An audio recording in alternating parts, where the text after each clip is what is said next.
Well, Gaffer, Charlton Athletic at home on Saturday. How much are you looking forward to this one? Oh, very much so. You know, we were so disappointed in midweek to get the checker trade. We don't hide that fact. But there's one focus now. That's why I come to the football club, really, to help this football club get into that top group and at the end of the season be competing for promotion. I think I said to you a moment ago, we've got 16 games left. We've got 18 games. I'm just blinking at the games. We've got 18 matches left. This is the business end of the season now. It all starts really on Saturday.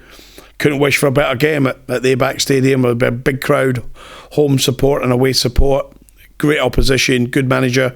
Really looking forward to it. And this is where experience kicks in as well, doesn't it? As a manager, as a player. Obviously, when you come to the business end of the season, you can look back on what you've achieved in your career to date, and that CV speaks for itself. So those games and this time of the year is when your experience will be key. I think at times it gives you clarity. Maybe at times it muddles the waters a little bit for you. But there is a saying in football, and there's a saying in life, really, isn't there, that experience can be so valuable. I came to this football club to have an FA Cup run. It's not happened yet. I came to have a Checker Trade Trophy run yet. It's not happened yet. I came to have a club a run in the League Cup. It's not happened yet. But number one reason I come to join Darren McAntony was to win promotion. And as I said to the chairman yesterday, the promotion season is very much alive. We're sixth in the table. Our results in terms of points return in the last number of games is not where we need it to be, Phil. But we're getting into the game. We've probably got one little concern with Joe Ward. Other than that, we've most, if not all, available.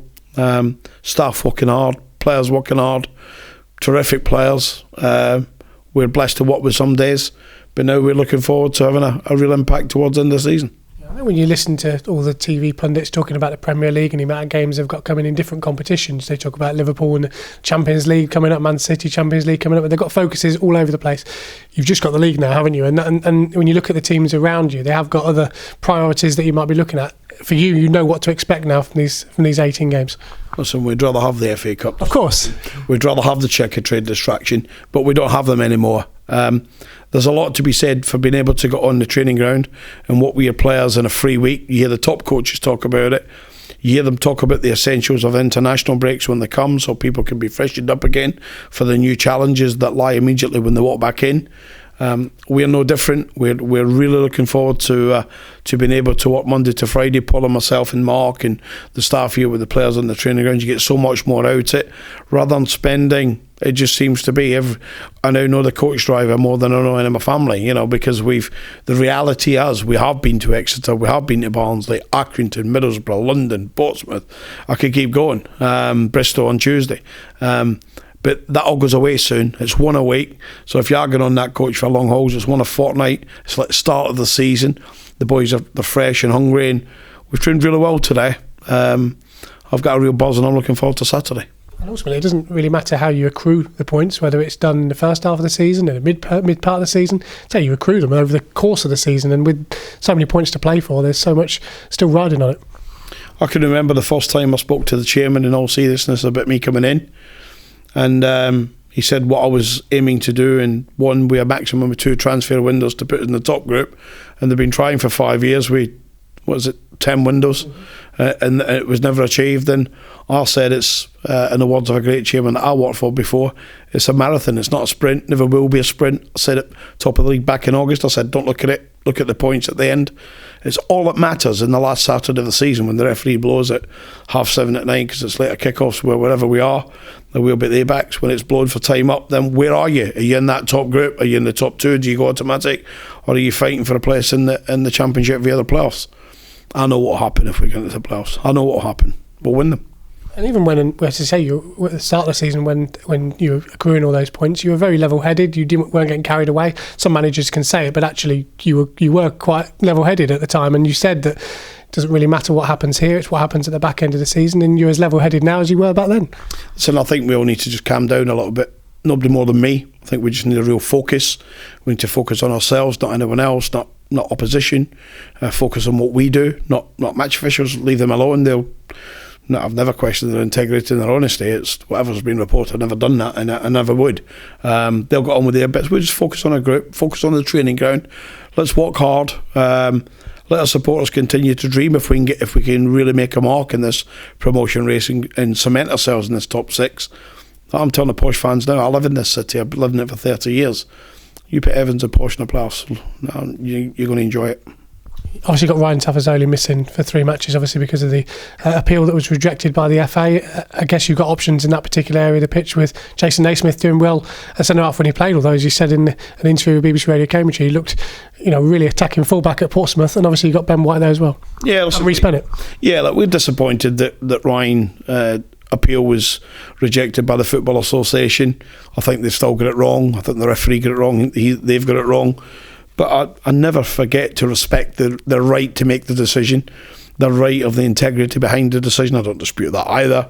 I just think they got it wrong, and I think you ask a lot of managers who would say it's never a red.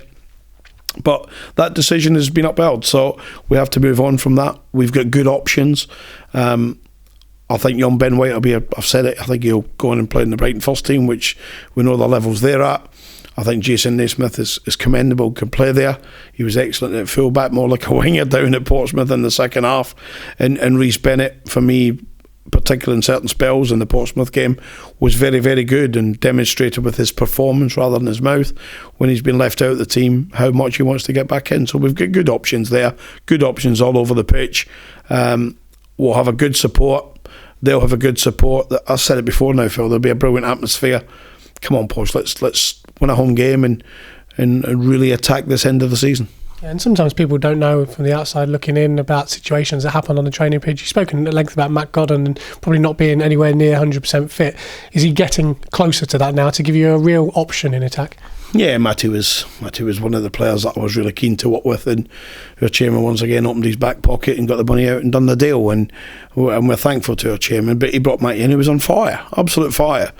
And then he's been picked up little niggles and little knocks, and then he lost a bit of form. Listen, happens to the best players in the world, happens to the best managers in the world.